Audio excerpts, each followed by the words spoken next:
जय गुरुदेव। योग गीता से मिलेगा आवाहन की तीव्रता के अनुपात में।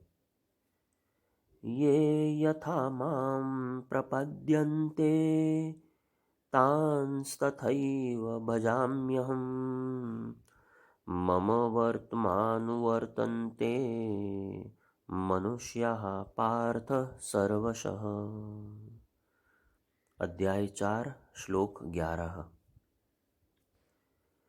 योगेश्वर कृष्ण कह रहे हैं कि मनुष्य जिस तरह से भगवान को अपनाते, उनसे प्रेम करते और आनंदित होते हैं, भगवान उन्हें उसी तरह अपनाते, उनसे प्रेम करते और आनंदित होते हैं। ये यथा मां प्रपद्यन्ते तांस्तथैव भजाम्यहम् के पीछे यही तथ्य निहित है।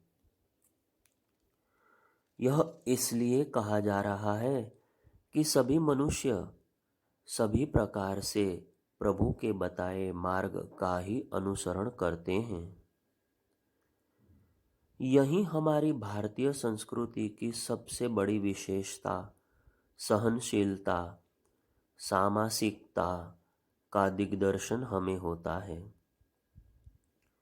चाहे कोई भी उपासना पद्धति हो, सभी साधनाएं एक ही लक्ष्य, उस अनंत सौंदर्य, आनंद स्वरूप, तत्वरूप परमात्मा की ओर ले जाने वाली पगडंडियां ही तो हैं।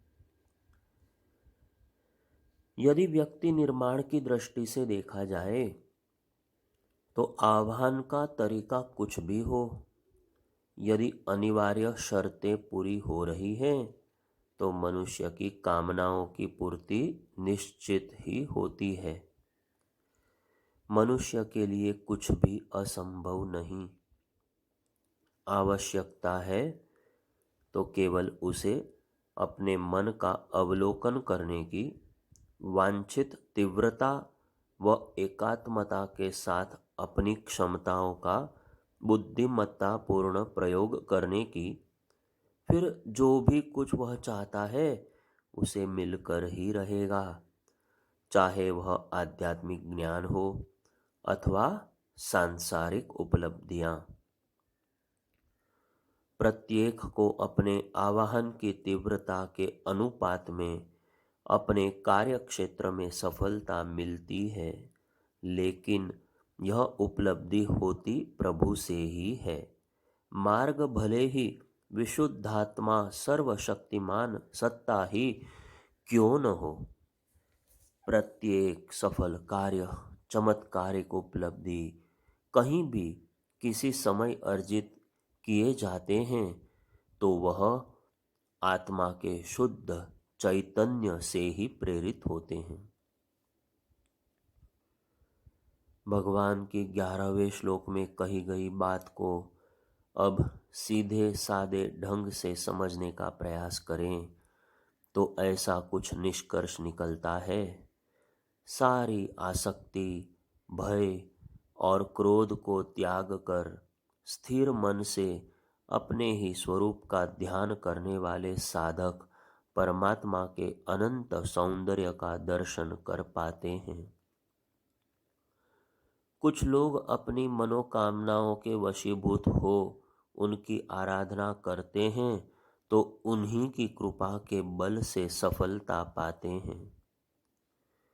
निम्न स्वार्थ से ग्रसित लोग धन, सम्मान, इंद्रिय भोगों की कामना करते हैं। उनकी भी इच्छाएं पूरी होती चली जाती हैं। सारा खेल मन का है।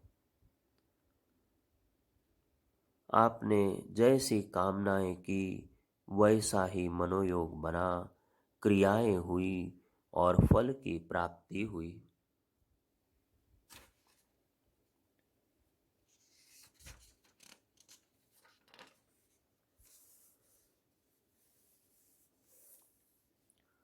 ठाकुर एवं आचार्य श्री के जीवंत उदाहरण। वर्तमान में हम देखते हैं भगवान श्री रामकृष्ण देव एवं परम पूज्य गुरुदेव परम पंडित श्री राम शर्मा आचार्य ये यथा माम प्रपद्यन्ते जैसे श्लोक के जीवित भाष्य के रूप में अवतरित हुए हैं, जहाँ ठाकुर ने अपने जीवन में विभिन्न धर्मों, मार्गों, मतों तथा साधना प्रणालियों का अवलंबन कर सिद्धि के सर्वोच्च शिखर तक पहुंचकर दिखाया, वहीं पूज्यवर ने भगवत प्राप्ति के सभी मार्ग हमारे समक्ष खोल कर रख दिए। उन्होंने विभिन्न प्रकार की साधना प्रणालियों को का मूल गायत्री को बताकर सभी को उसके मर्म को जीवन में उतारने को कहा, वह चाहे किसी भी जाति या धर्म का क्यों न हो। सभी पहुँचते विभिन्न मार्गों से एक ही केंद्र बिंदु की ओर हैं। यही निष्कर्ष पूज्यवर के जीवन दर्शन के अमृत मंथन से निकलता है। कभी वैदिक युग में ऋषियों के मुख से एकम सद्विप्रा बहुधा वदंती निकला था, किंतु द्वापर में ये यथा माम प्रपद्यन्ते की घोषणा के बाद इस उदार महावाक्य को 19वीं शताब्दी में जीने के लिए ठाकुर श्री रामकृष्ण परमहंस को एवं 20वीं शताब्दी में श्री राम शर्मा आचार्य जी को आना पड़ा। बौद्ध, ईसाई, मुस्लिम आदि विभिन्न धर्मों के अभ्युदय और प्रधानता के कारण तथा विभिन्न देवताओं की उपासना, अद्वैत, विशिष्टाद्वैत आदि की साधना, षट दर्शन, ज्ञान, कर्म, भक्ति, योग साधन, तंत्र आदि के मार्गों के प्रचलन के कारण विगत 4-4.5 हजार वर्षों में एक कठिन परिस्थिति उत्पन्न हुई। अनेक धर्म मतों के अनुयायी राजशक्ति की सहायता से अपने अपने धर्म की श्रेष्ठता सिद्ध करने के लिए परस्पर संघर्षरत हुए। मेरा धर्म सत्य है, इस भाव से बहुत कुछ रक्त इस धरती पर बहा है। ऐसे में ठाकुर श्री रामकृष्ण परमहंस की जीवन साधना अवतरित हुई व उसने बता दिया कि सभी धर्म मत सत्य हैं, अनंत मत अनंत पथ हैं। इसीलिए तो श्री रामकृष्ण के संबंध में भाव विभोर होकर स्वामी विवेकानंद कह उठते हैं, उनका जीवन एक असाधारण प्रकाश स्तंभ है, जिसके तीव्र प्रकाश से लोग हिंदू धर्म के समस्त अंग और आशय को समझ सकेंगे। ऋषि और अवतार जिस यथार्थ शिक्षा को देना चाहते थे, वह उसे अपने जीवन से दे गए हैं। शास्त्र मतवाद मात्र है, परंतु वह थे उनकी प्रत्यक्ष अनुभूति। श्री ठाकुर 51 वर्षों के जीवन से 5000 वर्षों का जातीय आध्यात्मिक जीवन व्यतीत करके भावी वंशधरों के लिए अपने को दृष्टांत रूप बना गए हैं। एकता, समता, शुचिता, ममता। परम पूज्य गुरुदेव अपनों से अपनी बात के अंतर्गत अखंड ज्योति जून 1969 की पंक्तियों में लिखते हैं, नया युग कुछ आदर्शों को लेकर आ रहा है। एकता, समता, शुचिता और ममता, ये सत्प्रवृत्तियां जब उमगने और छलकने लगेंगी तो आज प्रत्येक क्षेत्र में संव्याप्त विकृतियों, अव्यवस्थाओं, उलझनों, कुंठाओं और समस्याओं का कोई कारण नहीं रह जाएगा। सर्वत्र सुख, शांति, प्रगति एवं समृद्धि भरी स्वर्गीय परिस्थितियां परिलक्षित होने लगेंगी। विवेक का तकाजा है कि धर्म की एक रूपता हो, समस्त विश्व का एक ही धर्म हो, मानवीय आस्थाओं और प्रक्रियाओं को जो पशुता के स्तर से ऊंचा उठाकर देवत्व की दिशा में विकसित कर सके, वही विश्व धर्म हो सकता है। अगले दिनों ऐसे ही विश्व धर्म का विकास होना है। परम पूज्य गुरुदेव भी अपने 80 वर्ष के जीवन में 5 व्यक्तियों का जीवन जीकर गए एवं एकत्व का, समता का शिक्षण अपने जीवन से देकर गए। जिसने उन्हें जिस रूप में देखा, जैसी उनकी आराधना की, वैसा ही उसे मिलता चला गया। यही सारी व्याख्या इस 11वें श्लोक की है, जो मनुष्य की सफलताओं असफलताओं की, भौतिक आध्यात्मिक उपलब्धियों की हमें कहानी सुनाती है। गीता के अति महत्वपूर्ण चौथे अध्याय का अगला श्लोक 11वें श्लोक का उत्तरार्ध भी कहा जा सकता है। भगवान कहते हैं 12वें श्लोक में, इस मनुष्य लोक में कर्मों के फल को चाहने वाले लोग देवताओं का पूजन करते हैं और उनके कर्मों से उत्पन्न हुई सिद्धि भी उन्हें शीघ्र ही प्राप्त हो जाती है। जाकी रही भावना जैसी। सांसारिक स्तर पर किए गए पुरुषार्थ सरल है। कई लोगों के पुरुषार्थ के पीछे प्रलोभन भी यही रहता है। यह कार्य सरल होने के कारण लोग सांसारिक लाभ और भौतिक सफलताओं के लिए दौड़ते हैं। गहन स्तर के प्रयासों की उनमें आवश्यकता नहीं है। आध्यात्मिक क्षेत्र में हर व्यक्ति को अकेले ही प्रयास करना पड़ता है। अपने प्रखर आत्मबल के संपादन द्वारा अपना आंतरिक सौंदर्य निखारना होता है। शारीरिक श्रम और प्रयास के बदले भगवान दे भी सरलता से देते हैं, किंतु मानसिक नियंत्रण और अनुशासन अपेक्षाकृत अधिक कठिन है। सामान्यतः देखने में यही आता है कि लोग फल की आकांक्षा से देवताओं को पूजा करते हैं। ऐसे व्यक्ति धन, ऐश्वर्य आदि पा भी लेते हैं, पर भगवान यहाँ कहते हैं कि ऐसे फल मोक्ष की तुलना में अल्पकालिक अस्थायी होने के कारण तुच्छ हैं। देवता निर्वाण नहीं दे सकते, यह उनके अधिकार क्षेत्र में नहीं आता। कैवल्य मुक्ति देने की शक्ति केवल परमेश्वर में ही है। इसीलिए निष्काम कर्म का फल अति महान बताया गया है। इससे चित्त शुद्धि होकर भगवान की प्राप्ति होती है। परम पूज्य गुरुदेव कहा करते थे, अध्यात्म एक विज्ञान है। यह कहता है कि भगवान से जब भी मांगो, कीमती चीज मांगो। कीमती क्या होता है? व्यक्तित्व का परिष्कार, आत्मोत्थान। जबकि छोटी छोटी उपहार प्रधान चीज पाकर संतुष्ट हो जाने वाला मनुष्य इसी को सब कुछ मान बैठता है।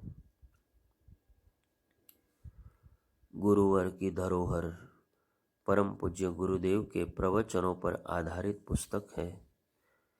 इसके प्रथम भाग के एक प्रवचन में पूज्यवर कहते हैं, आपको जिस आदमी ने यह बात सिखा दी है कि अध्यात्म देवी देवताओं की खुशामद को कहते हैं, गुरु की खुशामद को कहते हैं, सिद्ध पुरुषों की खुशामद को कहते हैं और कमाई किए बिना, मेहनत किए बिना चापलूसी से जीभ की नोक की हेरा फेरी करके, माला पहना करके, 1.25 दक्षिणा दे करके यह चीजें पाई जा सकती हैं, तो मानकर चलिए कि वह गलत आदमी था।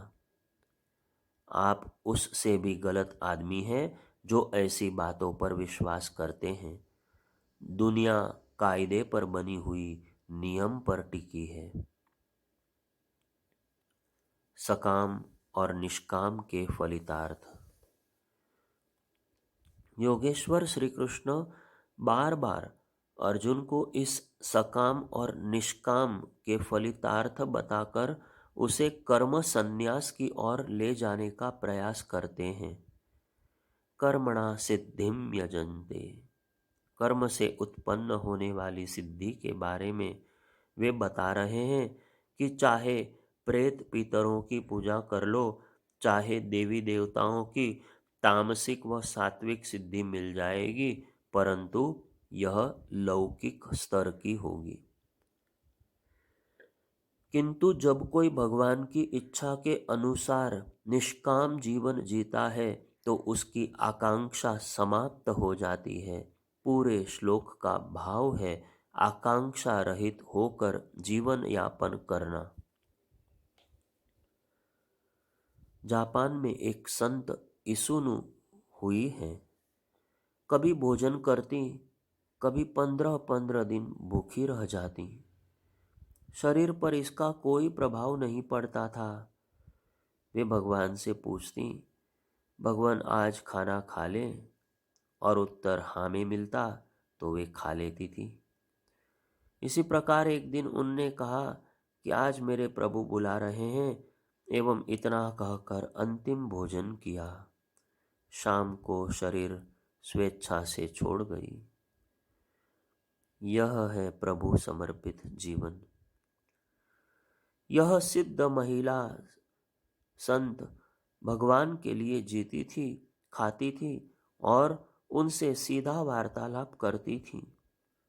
हम उपवास करते हैं तो गिन गिन कर सतत उसका हिसाब लगाते रहते हैं। वह हिसाब से परे थी, इसीलिए उन्हें भगवत प्राप्ति हो गई। गुण कर्म के आधार पर विभाजन।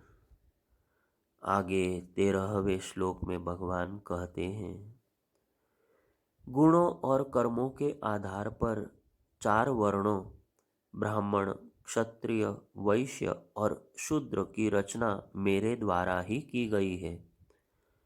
यद्यपि मैं उनका रचयिता हूँ, तथापि तू मुझे अविनाशी परमेश्वर को वास्तव में अकर्ता और अपरिवर्तनशील ही जान।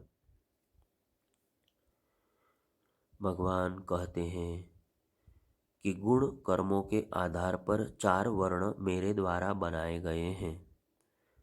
यह विभाजन जाति के आधार पर नहीं है। कौन कौन से है यह? जिन्हें ज्ञान की ललक है, जो सृष्टि के रहस्यों को जानकर उसे सृष्टि में फैलाने का संकल्प लेकर आए हैं, परमात्मा ज्ञान को जन जन तक पहुंचाना चाहते हैं, वे ब्राह्मण हैं। परम पूज्य गुरुदेव ने मनुस्मृति का हवाला देते हुए कहा कि जन्म से सभी शूद्र होते हैं, पर संस्कारों से ब्राह्मण बनते हैं। शूद्र कौन? वह जिसकी श्रम में आस्था हो। 3 श्रेणियां हैं ब्राह्मण बनने की। श्रम करेंगे तो धन आएगा, अर्थ शक्ति का प्रवाह फैलेगा, समाज के हर अंग तक पहुंचाया जाएगा। यह वैश्य का धर्म है। प्रभाव में वृद्धि हुई, सामर्थ्य बढ़ी तो औरों की, समाज के विभिन्न अंगों की रक्षा की ताकत भी आ गई। यह वर्ग क्षत्रिय कहलाएगा।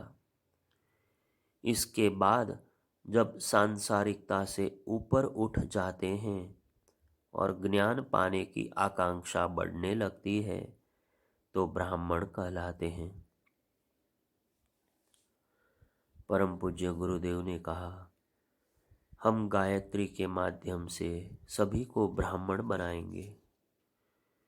जो गायत्री को जीवन में उतारेगा, श्रम से शुरुआत कर अर्थ का नियोजन करना सीखेगा, उल्लास एवं शक्ति सामर्थ्य का अर्जन करेगा एवं फिर ब्रह्म तत्व की प्राप्ति का प्रयास करेगा।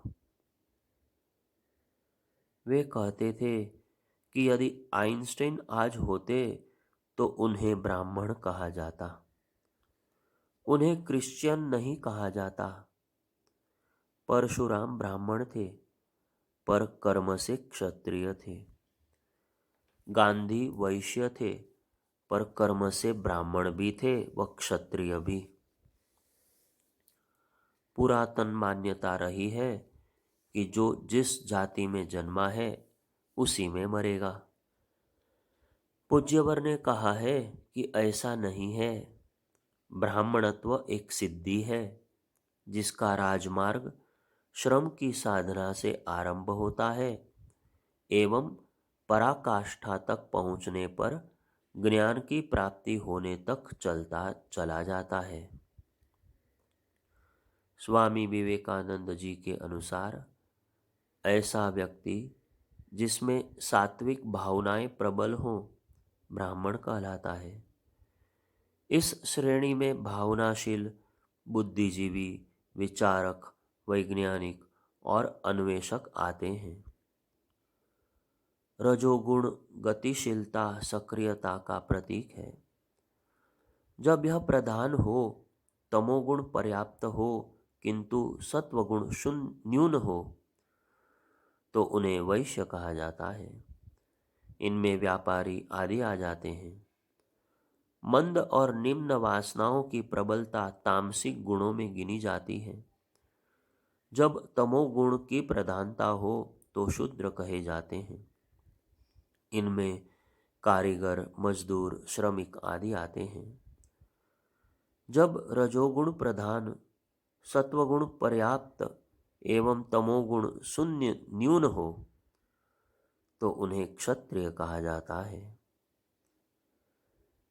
इनमें कर्मठ, सक्रिय लोग, राजनीतिज्ञ आदि आते हैं, ऐसा स्वामी विवेकानंद जी कहते थे। जन्म से नहीं, कर्म से।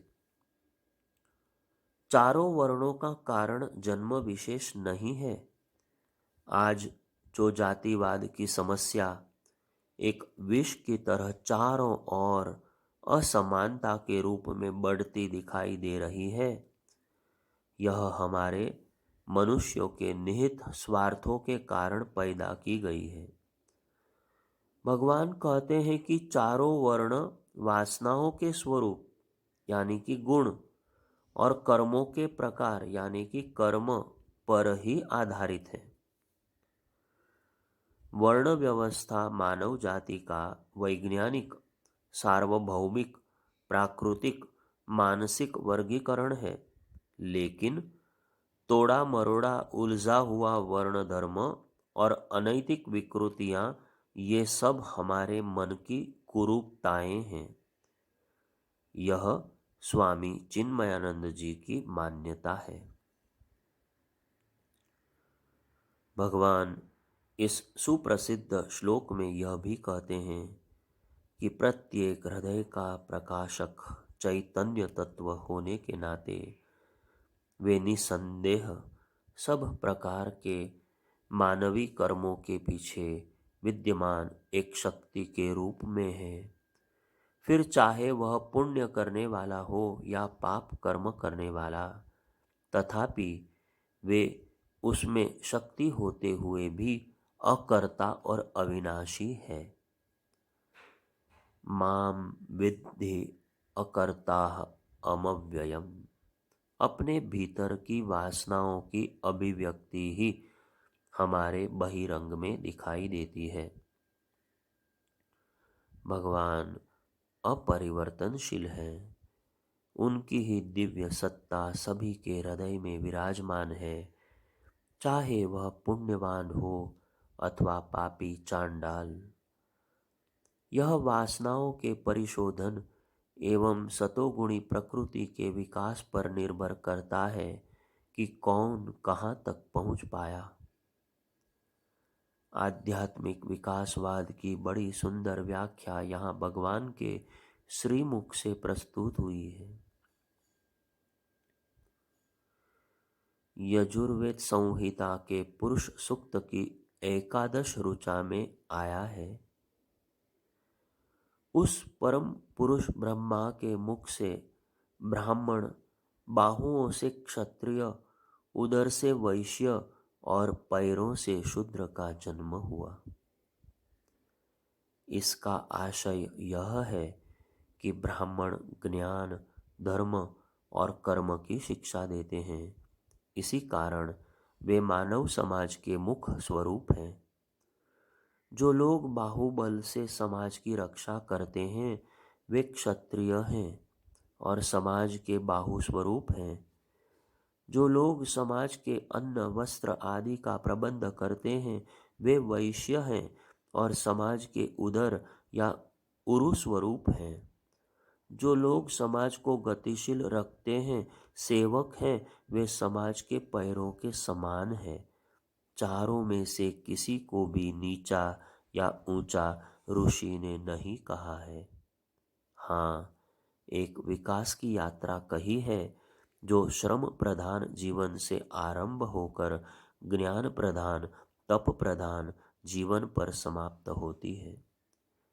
चारों वर्ण ही समाज की विभिन्न आवश्यकताओं को पूरा करने हेतु सभी समय समाज में बने रहते हैं। इनमें से कोई भी छोटा नहीं है। सब की अपने स्थान पर अपनी उपादेयता है। आगे की चर्चा कल करेंगे। जय गुरुदेव।